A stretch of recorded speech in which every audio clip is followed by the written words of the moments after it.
Hello, let's continue our Sudoku adventure with Reach for the Stars by Randall. So we have irregular 6x6 Sudoku rules, except instead of 6, we are placing stars. Choose whatever you want to do for stars. You could use a 6. I think I'm going to use a yellow circle. But yeah, do however you'd like. If you don't know how to get to the circles and X's and all that, you need to enable the pen tool at the very top of your options. And then it adds another little mode over here. Anyway, so each row, each column, and each region, each bold outline region will have 1 through 5 plus a star. And the star occupies the cell that 1 through 5 aren't in. So exactly once. Stars may not touch even diagonally. So if I put a star here, then that means that none of these can be a star. None of these cells can be a star anymore. Because you can't touch orthogonally or diagonally. So that's going to be important.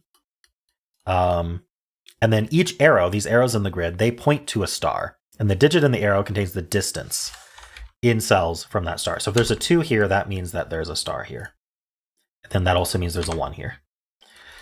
All right, so that's it. Those are the rules. There's a link in the description if you'd like to try the puzzle yourself. And I'm going to get started right now. Okay, so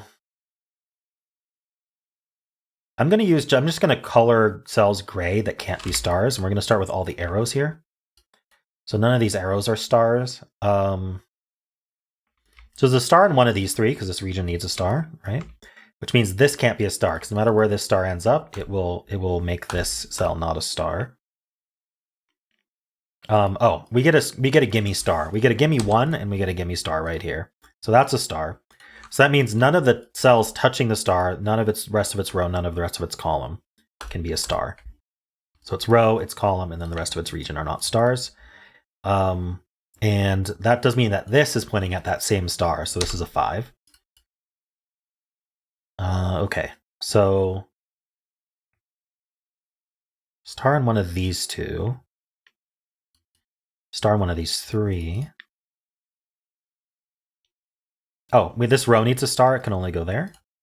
So we can gray the rest of its column and the touching cells. This row needs a star. So we can gray out that and the rest of its column. This row needs a star and this row needs a star. They're going to come from these 2 columns. Since these columns can only have 1 star each. Oh, I'm just doing this in a much more complicated way than I need to. These can't be stars, but this was already the only place. This was only a place for a star in the column already. So now we're down to this like X-wing on star. Oh no, we're not, because this region that can't be a star. So we do get to finish the stars. Very nice. We found all the stars. So now we just got to fill in all the pointings. That's a 4. That's a 3. That's a 2. I kind of suspected we'd have 1 of each number. We could have omitted 1 number, but in this case we did not.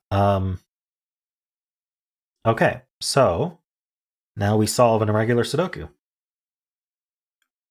I think, no, that's fine. These stars we'll just leave empty. So this is 2 and 5.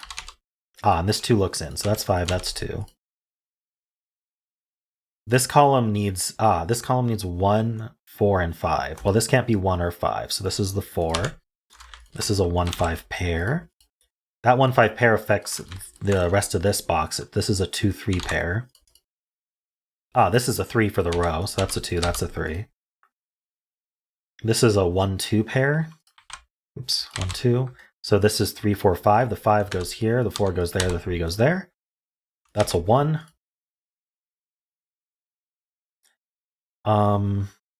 We need a 2 in this row. This 2 takes it out of here and here because of the region.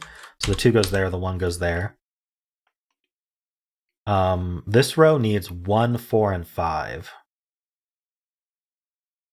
I'm going to fill it, but it doesn't do anything. How about this column? This column needs 1 and 4. Yeah, we know the order because of that 1 there. It gives us the 5 and the 1. This is a 4-5 pair now, so this is the 2.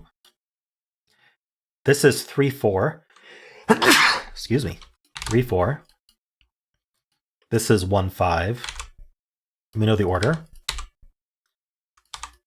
Finishes these, and then we need a 2 and a 3. Excuse me, I'm sorry about the sneezing. All right, we end with a dee-dee-doo. Nice. Cool. It's cool that solution check worked too, without having to fill these in.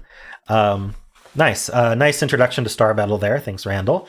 Star Battle is a pencil puzzle all on its own, where you just place the stars in regions.